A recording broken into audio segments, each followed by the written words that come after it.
The Republican National Convention versus the Democratic National Convention. I can summarize the DNC convention in 3 notes. Donald Trump is a racist.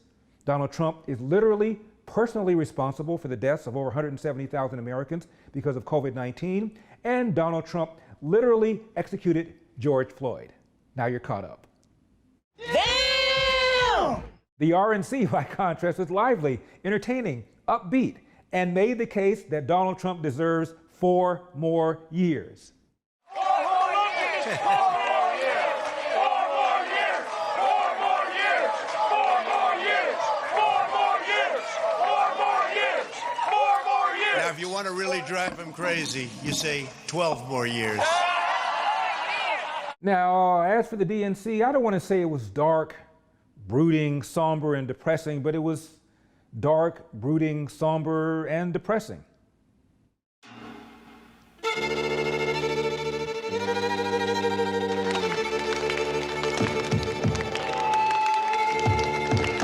Pay attention, please. Thank you. It's next day there. Really nice. It's next evening there. Very nice. RNC? America is not a racist country. This is personal for me. I am the proud daughter of Indian immigrants. They came to America and settled in a small southern town. My father wore a turban. My mother wore a sari. I was a brown girl in a black and white world. We faced discrimination and hardship, but my parents never gave in to grievance and hate. DNC. Over these past few years, America's body politic has been weakened. The divisions have been growing deeper. The anti-Semitism, the anti-Latino, the anti-immigrant fervor, the racism in Charlottesville, where the KKK didn't even bother to wear their hoods. Hey, boys, look what I got here. Hey, where are the white women at? RNC convention? He lived long enough to see his grandson become the first African American to be elected to both the United States House and the United States Senate in the history of this country. Our family went from cotton to Congress in one lifetime. And that's why I believe the next American century can be better than the last. DNC convention. Many of the ideas we fought for that just a few years ago were considered radical are now mainstream. Free stuff, redistribution of wealth, socialism.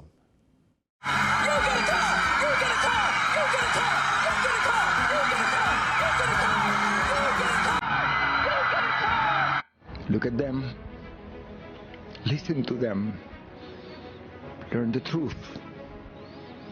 Those 4 promises: spread the wealth, free education, free health care, defund the police, trust a socialist state more than your family and your community.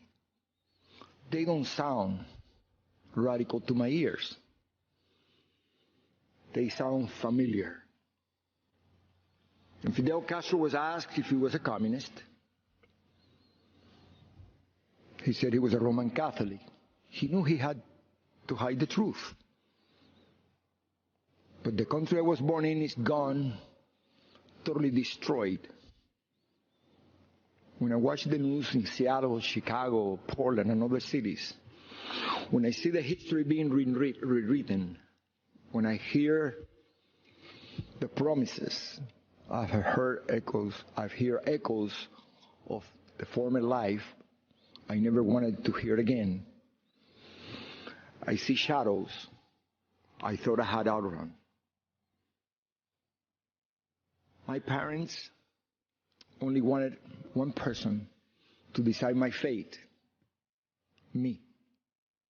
Not some party member, not some government official, not some bureaucrat.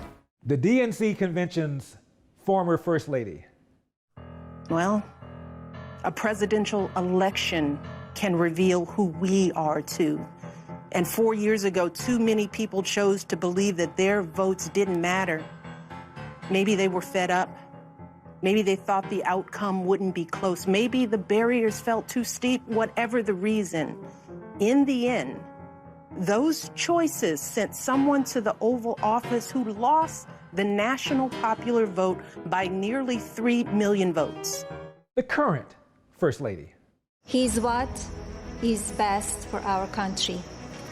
We all know Donald Trump makes no secrets about how he feels about things. Total honesty is what we as citizens deserve from our president. Whether you like it or not, you always know what he's thinking. And that is because he's an authentic person who loves this country and its people and wants to continue to make it better. DNC. So if you take one thing from my words tonight, it is this. If you think things cannot possibly get worse, trust me, they can and they will. And didn't the former First Lady admit that she's suffering from some form of low-grade depression? These are not, they are not fulfilling times spiritually, you know. So I know that I am dealing with some form of low-grade depression, not just because of the quarantine, but because of the racial strife and just seeing this administration, watching the hypocrisy of it day in and day out is dispiriting. RNC? I know many people are anxious and some feel helpless. I want you to know you're not alone. My husband's administration will not stop fighting until there is an effective treatment or vaccine available to everyone. Hey, even the fake news media was impressed. She expressed her deepest sympathies to all those who have suffered, the families who have lost loved ones, those who are still suffering, who are still ill. She promised that her husband would work for treatments and a vaccine to take care of everyone. It was an important statement on her behalf. DNC. 3 years ago, my beloved city, Charlottesville, Virginia, was attacked by white supremacists and a young woman was killed. We were attacked again when Donald Trump praised those racists, turning his back on a community that just wanted peace. That was the day Joe Biden decided to join this battle for the soul of America. Praise racists? Well, actually, CNN's Jake Tapper admitted months ago that that wasn't true. Now, elsewhere in those remarks, the president did condemn neo-Nazis and white supremacists. So he's not saying that the neo-Nazis and white supremacists are very fine people. RNC convention? I've known Donald Trump for 37 years, and I don't mean just casual ranting to him from time to time. I'm talking about a deep personal friendship. I watched him as an owner of a professional football team. Right after he bought the team, he set out to learn. He learned about the history of the team, the players, the coaches, every detail. Then he used what he learned to make the team better. I watched him in the boardroom.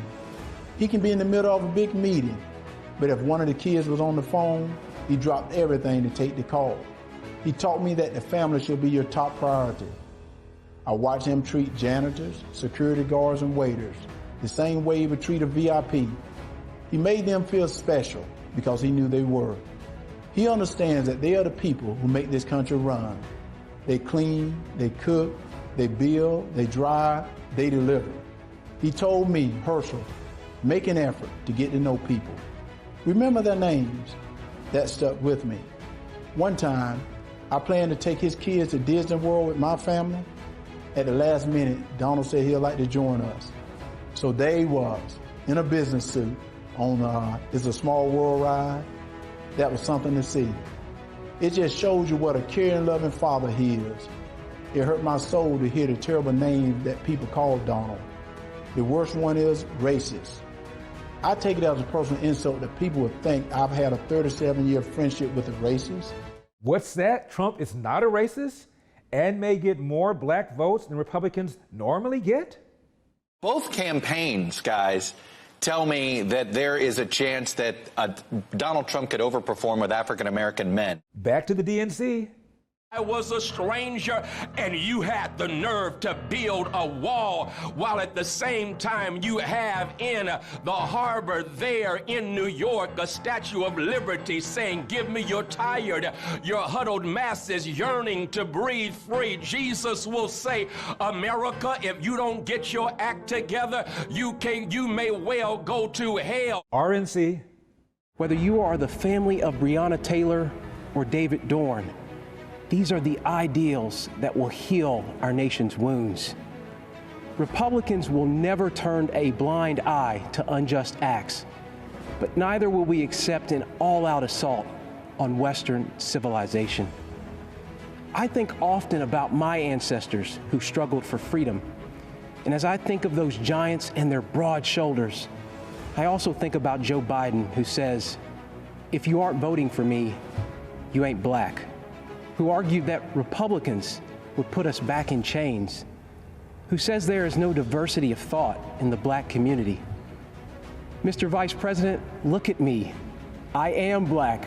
We are not all the same, sir. I am not in chains. My mind is my own, and you can't tell me how to vote because of the color of my skin. DNC? This virus, it has no eyes, and yet it knows exactly how we see each other and how we treat each other. And let's be clear, there is no vaccine for racism. And it's a good thing there's no vaccine, because it would expose the lie that today's problems facing the black community are a result of racism, and the elimination of racism would mean the elimination of those problems. You know what the real answer is? It's this. Hi, I'm Ryan Holitz. I'm a police officer from New Mexico. In 2017, I had an encounter that changed my life forever. I had just started my shift and responded to a call for service at a gas station. When I arrived, I saw a man and a woman sitting on a grassy slope. I recognized the telltale signs, a needle, a spoon. I knew immediately that they were preparing to inject themselves with heroin. Sadly, this is a common sight for me. I encounter the ravages of addiction every day. But nothing could prepare me for what I discovered as I approached them. The woman was very pregnant. In my shock, I asked her if she knew that she was harming her baby by doing drugs. She crumbled and burst into tears. Two worlds collided as I knelt down beside her. A police officer and a homeless drug addict, brought together by forces outside of our control. As we talked, our humanity, distinct from our stations in life, was made abundantly clear.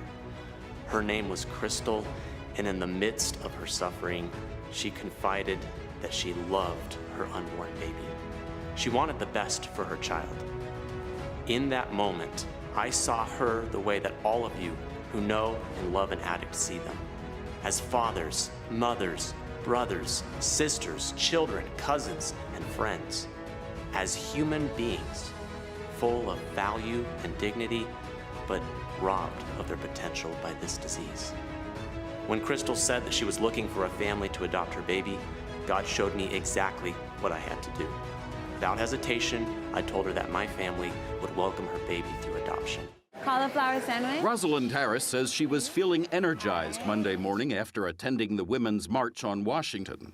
She was waiting tables at DC's Busboys and Poets when Jason White and two friends walked in. This is a very liberal, eclectic kind of place. Yes. So they stuck out a little bit. Yeah, they did. She assumed they were in town to attend the inauguration, and she was right. He said, "I'm from West Texas. We don't have this. We don't have places where we can come get this kind of food, feel this kind of atmosphere." They talked throughout the meal. It made me happy that he felt like he could express himself in that way and be honest, look, I'm not from here. And I know you know I'm not from here. Thank you, sir.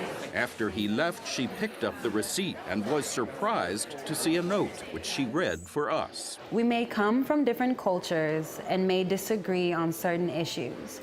But if everyone would share their smile and kindness, like your beautiful smile, our country will come together as one people, Not race, not gender, just American. God bless. Yeah, and then I look to the left and there's this crazy number. What crazy number? $450. $450. Yeah. A $450 tip. I was shocked, and I definitely messed up on an order directly after.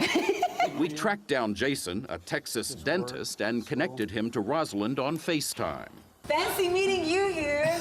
Oh my God, it's so good to see you. I do have a question. Why $450? So, I mean, because I'm a Trump supporter and he's the 45th president, it's not about a white Trump supporter giving a generous tip to a black waitress. It's about a American being generous to another American. At the end of the call, there was a virtual hug. Yeah, big hug. I'll give you a kiss. And there were tears. I'm gonna start crying. It's, to me, like about the connection that can still be made past the divisive part of like the political process. Like Republican, Democrat, like no, like you're human first. Can I give you a hug? A lesson in these times, she says, for all of us. And therein lies the difference between Democrats and Republicans. The Republican Trump supporter did not say, this is a white person reaching out to a black person or a white man reaching out to a black female. It was a human being reaching out to another human being. And that is because Republicans think of themselves as individuals, individuals with God-given rights, not members of a tribe, not members of an identity group, an individual with duties and responsibilities as an American. I'm Larry Elder, and we've got a country to save. I'll see you next time.